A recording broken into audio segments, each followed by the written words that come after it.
Notably, you made history as the first ever Israeli state visit to the United Arab Emirates in January 22, just 1 year ago.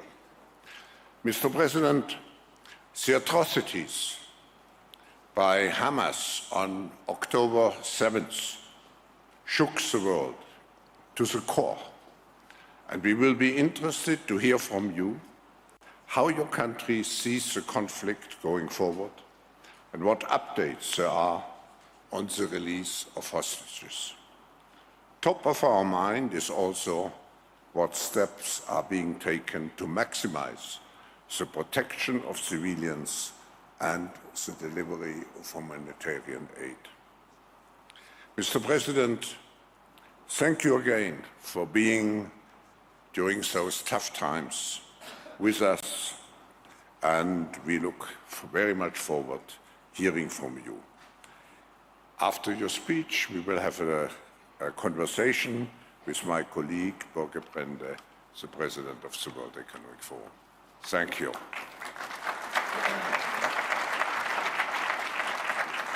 Thank you very much, Professor Schwab. Klaus, very welcome, Mr. President. You've been in Davos before, but that was before the atrocities of 7th of October, the terror attack that really hit Israel very, very badly. So maybe let's start, Mr. President, with you sharing how is the zeitgeist, how is the feelings now among Israelis? Let's start there. Our world was shattered on 7th of October. I can say that we were celebrating a Jewish holiday, the Feast of the Bible, the Torah, and we were awakened into a huge shock, which we didn't comprehend fully, and we haven't comprehended yet as a nation. It was 6:30 in the morning, sirens all of a sudden blew up in the silence of the morning of a holiday where people are on vacation. Little did we imagine that we will see such terrible horrors, that we will see something that humanity hasn't seen for generations, that we will see something that has hit the Jewish people and the state of Israel in the highest numbers of Jews being killed since the Holocaust. And these are the facts, meaning we have seen atrocities, barbarism, sadism, rape, chopping of heads, burning of families. In one of the houses that was burned, there are barbed wires around a whole block of ash. This is a 5-people family. And most of all, the hostages. This is Kfir Bibas. Kfir today is celebrating 1 year to his birth. Exactly a year ago, he was born to his parents, Shiri, his mother, and his father, Yarden, and his brother, Ariel.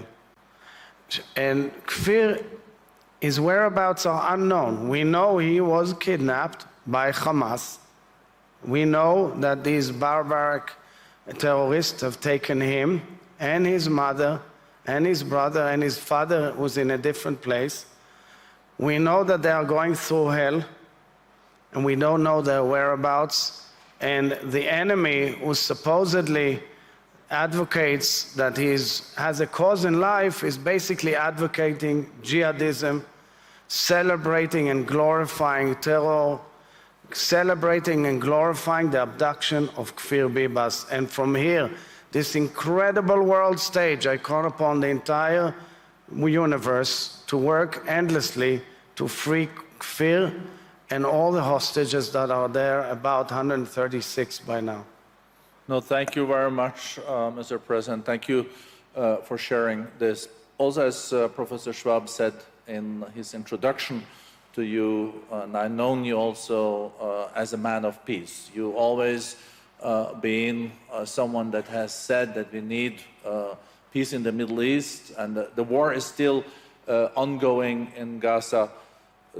How do you see an end of this war? And also that's probably related to the situation for the hostages. There are 100 hostages probably left. No, yeah, we have 136 hostages who are there, including 4 from the 2014 war, including Muslims, including women, foreign nationals, young girls, older women, Holocaust survivors or connected to the Holocaust. So you have from 1-year-old to 85-year-old. People of peace, many of them were advocates of peace. Oded Lifshitz was a major advocate of peace. He would work in Gaza. These communities were burned and ruined and brought to ashes were communities that advocated endlessly working for peace with the Palestinians. So if we look at on a bird's eye view of the war that we are seeing, it's not only between Israel and Hamas. I will deal with Israel and Hamas.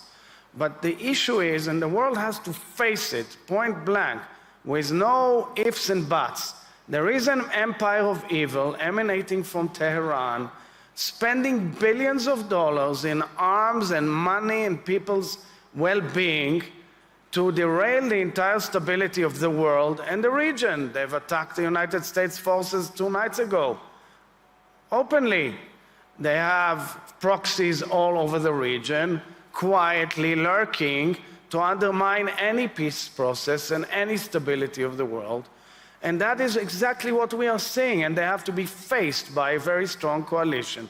Hamas is one major element of this jihadist ISIS-type culture, who has decided to launch a war against the well-being of the only nation-state of the Jewish people, butchering and murdering Jews and Muslims alike in the most barbaric way, and we have to uproot them and enable a better future for the Palestinians, who are our neighbors. We don't shy away from the fact that the Palestinians are our neighbors. But if you ask an average Israeli now about his mental or her mental state, nobody in his right mind is willing now to think about what will be the solution of the peace agreements, because everybody wants to know, can we be promised real safety in the future?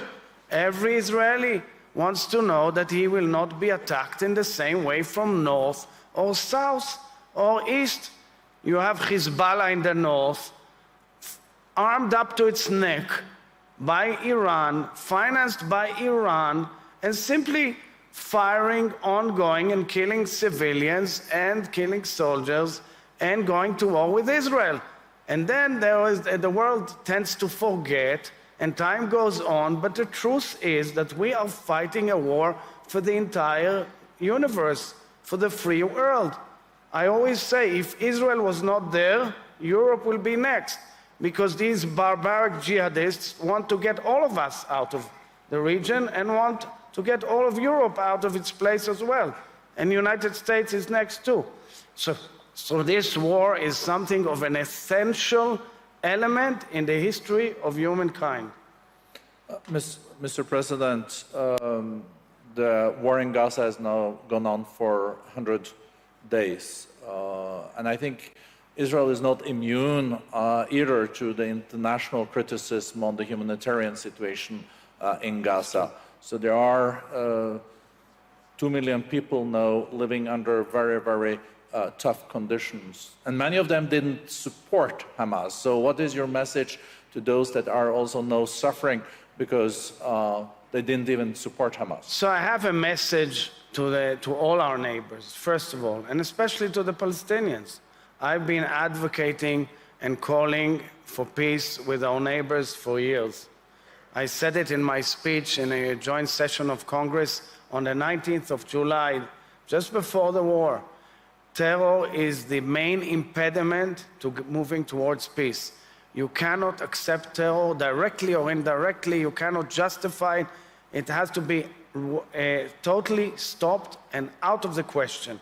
And the problem is that there are societies, there are people, when they support Hamas, they support terror, simple barbaric terror against LGBTQ or against any other human being or against anyone who is Jewish, Israeli, or the like. This has to be a clear message to the world. Terror is unacceptable. Now we therefore went to war because we see a war machine of a humongous structure right in Gaza. Huge cities of terror underneath. Tunnels that are higher than the size of the New York subway system. That means billions of dollars that had they gone to life above ground, we would have the most beautiful region in the world and move to peace. But instead they opted to go to terror. It was taken over by Hamas in a coup d'etat in 2007 after we pulled out of Gaza unilaterally to the last iota. And from then on, it became a platform of terror for Iran and all its proxies. And from then on, we had thousands of missiles on our head. And from then on, we reached this barbaric moment on this October 7th. And now we go in, according to our right of self-defense, and in every house, you find terror equipment. You pull up in a bedroom, you pull up the bed, you find a missile. A missile, hundreds of kilometers they can shoot. Everywhere you go, they can press a button and you have missiles on Israel like we had this week. We pulled out from the center, we had missiles. So we have to understand, if we have the right to defend ourselves, it's an inherent right to go, catch the terrorists, clean up the houses and bring back their citizens. That is what we are trying to do. I'm not shying away from the human tragedy in Gaza. And you want to know something? We care. We care. It is pain for us that our neighbors are suffering so much. But how else can we defend ourselves if our enemies decided to entrench themselves in an infrastructure of terror of unbelievable size and scope? It's a very complicated battle. Everywhere we go, in shops, in living rooms, in bedrooms, in schools. In schools, you see, we had even ISIS flags in schools and symbols. I presented to the world Hitler's book, Mein Kampf, in living rooms. And a recent brochure that we found is directive by Hamas, how to run summer camps for children, titled, you have to instill in them the values of jihadism and resistance, which means terror. So let's agree, if the world wants to keep the world order of post-World War II in a decent manner, it has to fight terror and support fighting terror. And look at the Houthis, because here in the World Economic Forum, the Houthi issue is #1 priority, because it raises the cost of living for every family in the universe. A little tribe of 50,000 people amassed with weapons of an empire. I don't think Norway has such weapons. Ballistic missiles, cruise missiles, drones. What the hell is going on here? What is this? We are unraveling a huge system of evil that the world has to unite and say, we know it's difficult, what we are with Israel, to get the things done. And I welcome very much the fact that there is an international armada and coalition fighting the Houthis, because it's an issue that makes clear that terror cannot be acceptable anymore. So, Mr. President, some people would say that it was a mistake in 2005 when Sharon pulled out of Gaza and also opened up for elections, and then Hamas came to power. But then, of course, this also has led to less momentum also for a two-state solution, because Hamas has been there. If you look at it in hindsight, should that have been handled differently? Also from the Israeli side? I owe you an answer also on the humanitarian issue. Yeah, we'll come back to that. Okay, because I would be happy to relate. I would say that when we look, and my vision is towards the future, we've tried many, many alternatives in our dealings with the Palestinians. We tried agreements and we tried unilateral steps. We tried a lot. I think now is the time that the demands also must be presented to the Palestinians to show that they really mean a vision of peace. That requires revamping and reforms in the Palestinian Authority. And we cannot go back to the same good old ritual of fighting Hamas and, God forbid, returning to another round of battle. We have to offer a future both to Israelis and Palestinians, and offer a future that we can live together, that Gaza can be well managed and looks forward to the world, like our agreements in the regional agreements, like the Abraham Accord, have projected real prosperity and a real bright future. So, Mr. President, what would you say to those that say that Israel let Hamas then win those elections and accepted it? I understand a lot of the criticism about that, clearly. And on the other hand, because it's becoming now a major political debate issue, I would not want to allude into that. I would just say that it is clear that we have to support those who extend a hand for peace and are willing to go with us to a brighter future. We cannot accept a vision. We cannot, however, let's take the Palestinian Authority for that matter, okay? Because Hamas is out of the question. We have to make sure that they do not glorify terror, that they do not teach their children to hate and hate Jews and Israelis. It cannot be that way, and therefore they must be faced with that as well.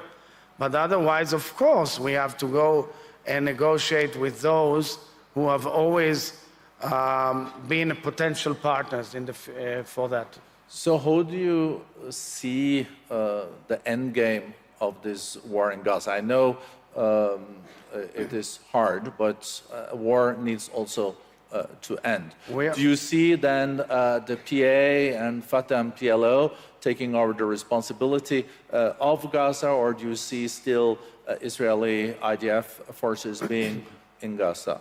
Or is it too early to discuss? First of all, you have war right now. Israel has pulled a substantial part of its forces in the northern region, and our focus is focused mostly on the southern, where we assume that some of Hamas leadership is there. We should see a horizon of a coalition of nations who are willing to commit to rebuilding Gaza in a way that, number one, enables safety and well-being of Israel, number two, enables safety and well-being of the Palestinians, and brings a future, a different future to Gaza. You need strong Western forces, you need strong regional forces, and I'm sure there will also be a dialogue with Palestinians from Gaza and Palestinians and the Palestinian Authority. How is that cooked into a formula that makes sense is exactly the issue that's being discussed right now all over the world in very, very intimate and discussions. We all understand there has to be a vision, and I think part of it should be also going back to the normalization process of Israel and its neighbors in the region. I think it's part of a package, but that requires to support Israel's efforts to undermine the capabilities of Hamas, and it's still there.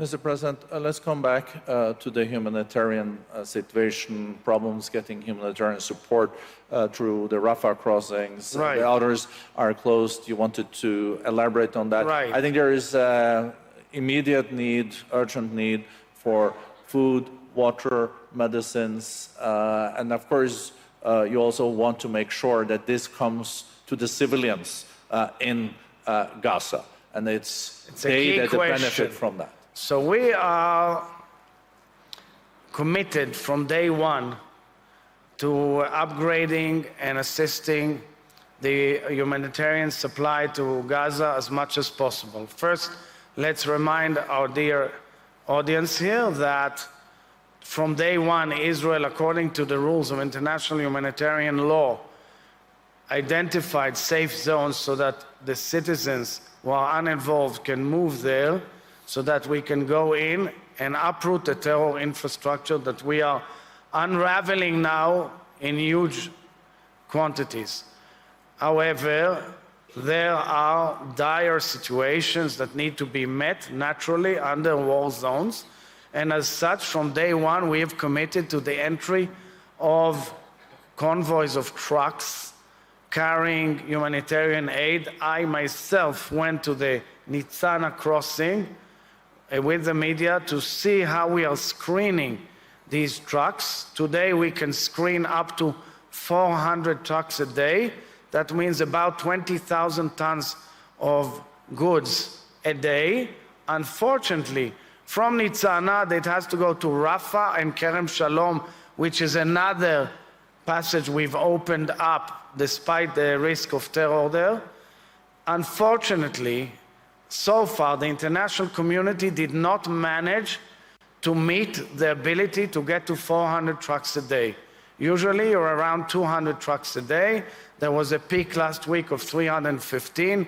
We are doing our best to enable entry of huge quantities of humanitarian needs to Gaza. There are also about 6 field hospitals, 2 marine floating hospitals that we've enabled, water supply, which we've enabled, including desalination project of the United Arab Emirates, who's been extremely helpful in the humanitarian situation as well.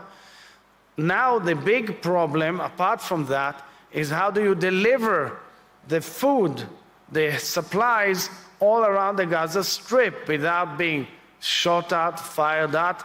In one of the main routes or humanitarian routes underneath, we've unraveled huge tunnels of terror, so that was stopped, so we need an alternative route. And we are working on it closely with the United Nations and all the other agencies closely. I would also add that parallel to that, many Israelis are asking themselves in many debates, and correctly so, how come such huge humanitarian aid goes in and Kfir Bibas and all of the other hostages are not even getting any help at all in any way, form, or manner. Now we are praying that the medication that is being supplied with France and Qatar and the international agencies and others in Gaza will reach them, but that's only the beginning. Israelis are asking themselves, how come the hostages are not getting anything? So I'm giving you an interesting information that 2 days ago, I've held an intimate, close meeting with representatives of the Red Cross in Israel and in the region who came to a meeting with families of hostages and hostages who have returned back to discuss the dire medical situation of the hostages, real dire medical situation, real danger, clear and present danger to our hostages. That meeting was very emotional, was very interesting. We went into in-depth discussion about the mechanism of how the Red Cross operates and how it can help under the limitations of this war zone and its ability to have a dialogue with all parties concerned. I hope it will enhance further the ability to help the hostages. It doesn't depend on us. We have a very cruel, sadistic enemy who has taken a decision to try to torture the Israeli national psyche as well as the hostages themselves. No, thank you, Mr. President. And I think the future of the hostages and their freeing is a key element also in ending the Gaza war. But by the way, it's an important comment. Clearly, the solution and the release of the hostages is a key element in this crisis. People must not forget it. Mr. President, we've known each other for decades, and I know you always been also a man that has been advocating for peace. And you even have been advocating for a two-state solution when that was not the key topic in Israel. Today we saw this terror attack on the 7th of October hitting Israel very hard, and it is a terrible situation. But then reflecting on the situation where the last decade there has been no momentum for the thinking around the two-state solution, because the argument has been that we go to Abraham's Accords, things looks also better with the neighbors.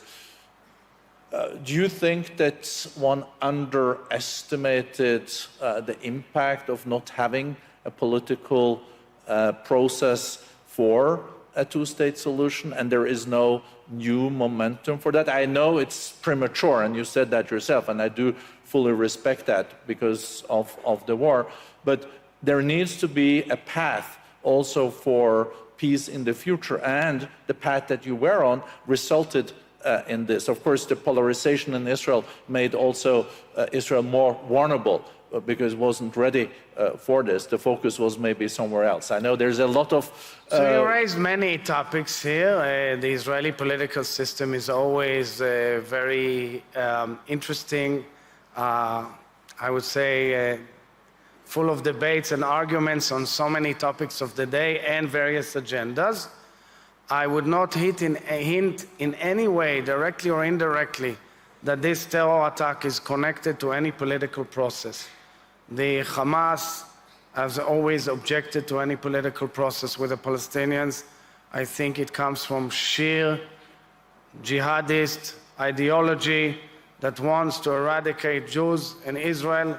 It's under their charter and it's under their belief. And perhaps at times we may have been naive enough to think that Hamas may tame itself or may change its course. It hasn't.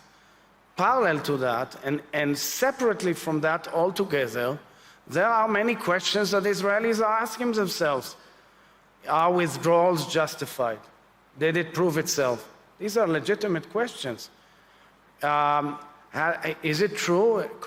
Is it really true that the paradigm is necessarily only withdrawal or pull-out or things like that? When you pull out, you get terror. That's what they saw. We pulled out of Gaza, we got terror. It's a paradigm that's clear. We got 10,000 missiles on our head from the moment we pulled out. There was terror before, but we have to admit there's terror afterwards. So these are questions that are legitimate to us. Nonetheless, looking for the big picture in the future, of course, it's a must that we must work as hard as possible to find new ways and means to have a dialogue with our neighbors, the Palestinians, and offer a future. But for that, the basic question of every Israeli will be, especially after October 7th, what guarantees our well-being and safety? Yeah. This is a big thing. This is an emotional stage we're in. And I think that when nations come forward and say, two-state solution, they have to first deal with a preliminary question, which is a core question for human beings. Are we offered real safety? What will be the safety? What's the outcome of any process? And can we guarantee safety for ourselves and our people? But Mr. President, and I must tell you, in the last 2 years before the October 7th, there was a huge wave of terror that the world ignored. And Michal and me, we went going to bereaving families who have suffered horrible terror attacks, and nobody gave a damn in the world.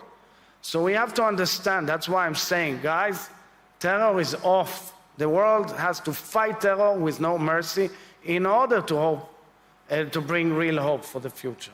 Well, thank you, Mr. President. Some would also argue then that it was the situation with the lack of process that led also to this. At least it is a fact that it took place. So it needs to be a different situation moving forward. You're saying Hamas cannot be a part of it. But there were also warnings from Ramallah and the PA to let Hamas then be conducting the leadership in Gaza, of course. But let me then go to the Arab... There's a question why the PA never wanted to make an effort to get back to Gaza, but we can argue about it for a long time. But, of course, Israel cannot be in a situation, you're saying, where there can be, again, missiles and terror being coming from Gaza, and also, of course, not from the West Bank. But looking then at how can security be guaranteed in the future, because it wasn't guaranteed in what we had. It wasn't perfect either. And now you have to look into the future. And the Arab Peace Plan was saying, when it was launched, that all the Arab countries would then recognize Israel, and they would also contribute to a situation where they can guarantee that there were no terror and the security of Israel. Is that something that the regional context, and also supported by the US and the EU, that you will contemplate after this? Is that the way to move forward? So the regional context is an axis for development and progress. It's an axis for a better horizon for all parties concerned. And clearly the Saudi option as part of it, as the whole normalization process, is a key to the ability to exit from the war into a new horizon. It's still delicate, it's fragile, it will take a long time, but I think that it is actually an opportunity to move forward in the region toward a better future. I view that as a very important development. I encourage all parties who are discussing the option of normalization with Saudi Arabia. I believe it is a game changer, and it follows suit with the courage of nations such as Egypt, Jordan, and the Abraham Accords nations such as the United Arab Emirates, Morocco, the Kingdom of Morocco, and the Kingdom of Bahrain. It will mean a world change. And let me add that actually the trajectory before October 7th was the vision that was presented by President Biden at the G20 summit, which is the corridor, the connectivity between Israel and India, which means a connectivity between Europe and the South China Sea, which means connectivity between the United States and Australia through a different path, which is not the Pacific. This is the grand vision. That vision has been derailed by an empire of evil and will go back, undoubtedly, in my mind, because of the desire of nations to move to peace. We are a peace-loving nation. We want to get to peace. Israelis are striving for peace. We care for our neighbors, but we are not willing to be attacked, and we want to preserve the well-being and safety of our nation. Mr. President, this shows also perspective for peace and reconciliation in the future, and I think you always been a leader that has been arguing for this. But do you think there will be a majority in Israel, in the Knesset, that will share this vision when this war is over? I think that it is for the Israelis to decide, because our nation is a democratic nation with strong pillars of democracy, and spirit of debate is very strong, and these are legitimate debates. 24/7 we are immersed in this tragedy and in the debate as to how to exit from it. What should be the solution? We understand that the particles of the solution are complicated. You are dealing with many political clocks and considerations of nations.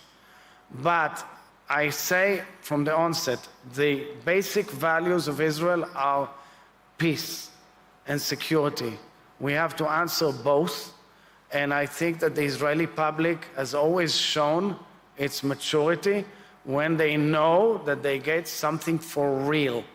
Israelis lost trust in the peace processes because they could see that terror is glorified by our neighbors. It's a key element in the discussion. You cannot shy away from it. And on the other hand, we are, of course, not shying away from the fact that there are 5 million Palestinians, and we will have to find ways and means to deal with the issue and get to a future. But first and foremost, for that, in order to change the atmosphere, we need to get the hostages back. We need to prevent terror from recurring, and we should move on a trajectory of normalization in the region. And in the middle of this, South Africa brings Israel into the International Court of Justice in Hague. What is your reaction to that? So South Africa is outrageous in its behavior. Its attacks on Israel are outrageous. They basically support the atrocities and barbarism that we have seen on October 7th. They are supporting the sexual, gender-based violence that we have seen, and we are calling upon the entire universe to take action on that. They are supporting the barbaric, sadistic attacks on innocent civilians, violating a recognized international boundary. And it's a game of hypocrisy that South Africa is using the Convention Against Genocide, which was brought and enacted by the International Family of Nations following the worst atrocity of humankind, which is the Holocaust against the Jews in World War II, against the State of Israel, which is a nation state of the Jewish people defending itself under international law. I hope, and we all hope, that our case was heard well by the justices of the International Court of Justice in The Hague. Israel presented an in-depth and a very eloquent and convincing case, and I hope that our case will be heard loud and clear and decisions will follow suit.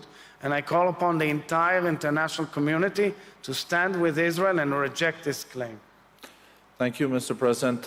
Last question. We do hope to be able to wish you welcome back to Davos. Absolutely. We're always happy to in a year's time. I was identified as a global leader of tomorrow already 30 years ago, so you weren't so wrong. You know, Professor Schwab always had a good nose for then identifying future leaders. Last then question related to in a year. What is your hope and aspiration for where we are when it comes to Israel, Gaza, your relationship with the Palestinians, the Abraham's Accords, and also the regional cooperation in a year? What are you working towards? So look, Israel is a country that is benefiting the world with so many incredible ideas and initiatives.